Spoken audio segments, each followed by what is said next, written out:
আসসালামু আলাইকুম। মচমচে এই পিঠাটি তৈরি করতে কোনো রকম আটা, সুজি, ময়দা, চাউলের গুঁড়ার দরকার নেই এবং ডো করারও ঝামেলা নেই। শুধুমাত্র দুটি উপকরণ থাকলেই পিঠাটি তৈরি করে নেওয়া যায় খুব কম সময়েই এবং সহজভাবেই।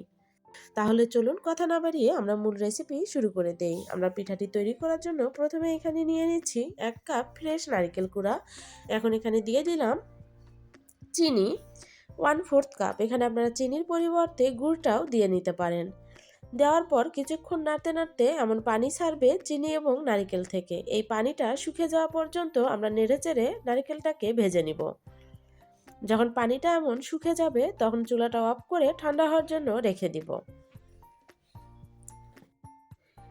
এখন এখানে নিয়ে নিব রুটি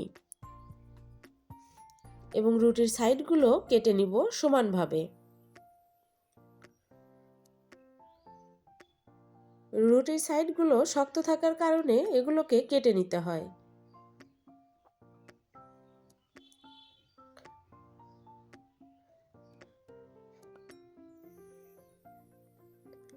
এভাবে আমি সবগুলো রুটি কেটে নিব। রুটি কেটে নেওয়া হয়ে গেলে এখন রুটির ভিতর দিয়ে দিব আগে থেকে জাল করে রাখা দুধ। দুধটা দিয়ে রুটিটাকে আমি ভিজিয়ে নিব। ভিজানো হয়ে গেলে এভাবে হাতের তালুর সাহায্যে চেপে চেপে রুটিটা থেকে দুধগুলো বের করে দিতে হবে। এখন এখানে দিয়ে দিব আমরা যে নারকেলটা রেডি করে রেখেছিলাম, নারকেলের পুরটা, সেটা নারকেলটা দিয়ে এবার এভাবে চেপে চেপে পিঠার শেপটা দিয়ে নিব।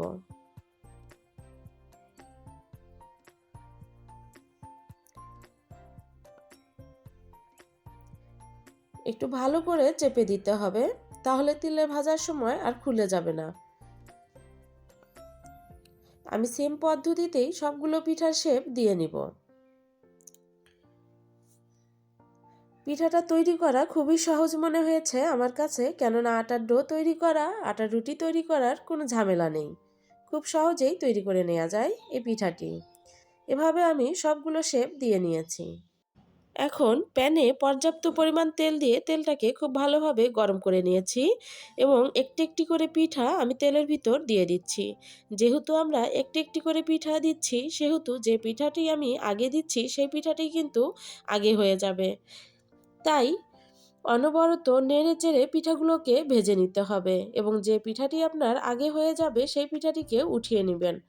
যদি সবগুলো পিঠা একসঙ্গে উঠানোর জন্য অপেক্ষা করেন তখন কিন্তু যে পিঠাটি আপনি আগে দিয়েছেন সেই পিঠাটি পুড়ে যাবে, তখন আর খেতে ভালো লাগবে না। তাই এভাবে অনবরত নেড়েচেড়ে পিঠাগুলোকে ভেজে নিতে হবে। আমার একটি পিঠা হয়ে গেছে, যে পিঠাটি আমি সর্বপ্রথম দিয়েছিলাম সেই পিঠাটি, সেটা আমি উঠিয়ে নিলাম। আবারও নেড়েচেড়ে নিচ্ছি।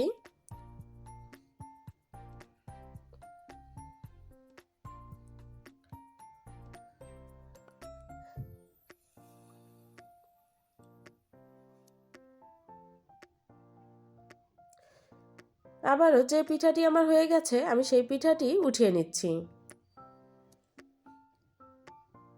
এভাবে আমি সবগুলো পিঠা ভেজে নিব।